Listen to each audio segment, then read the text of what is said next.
বিসমিল্লাহির রহমানির রহিম লোয়ারি বুয়াই দিলাম। টেঙ্গা তারবার তেল জাল একটু বেশি দিলে এমনি আসান খা মজা লাগে। টেঙ্গার মাঝে আগে ফয়লাও দেওয়া লাগে ফিয়াই হঠাৎ পিসা পিয়াইজের লগে লগে দিলাইলাম গাইলো চেঁচা রং দিলাম আন্তাজ মতো নুন চাইয়া দক্কা তো পিয়াইজ রং দেখে মলা খান লাল করছি এখন এক টেপরা পানি দিলাই মু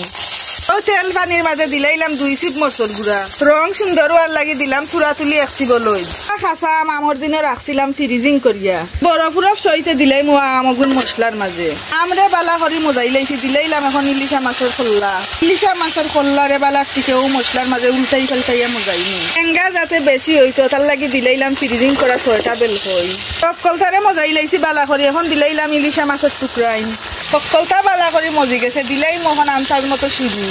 এখন ও এক ফুকইর পানিরে ওরা দি গুড়িয়া দিমু লম্বা করি জাল গেরানে তো দেখরা মাছটা সিলেট লই লাইছে দেখি ওরা উদলাইয়া কি তৈল অবস্থা মাশাআল্লাহ সাইয়া দেখরানি যে সুন্দর কালার হইছে তো ওই গেছে কি আমার সিলেটর বিখ্যাত ইলিশা টেঙ্গা রান্দা এখন আমি লামাই লইমু।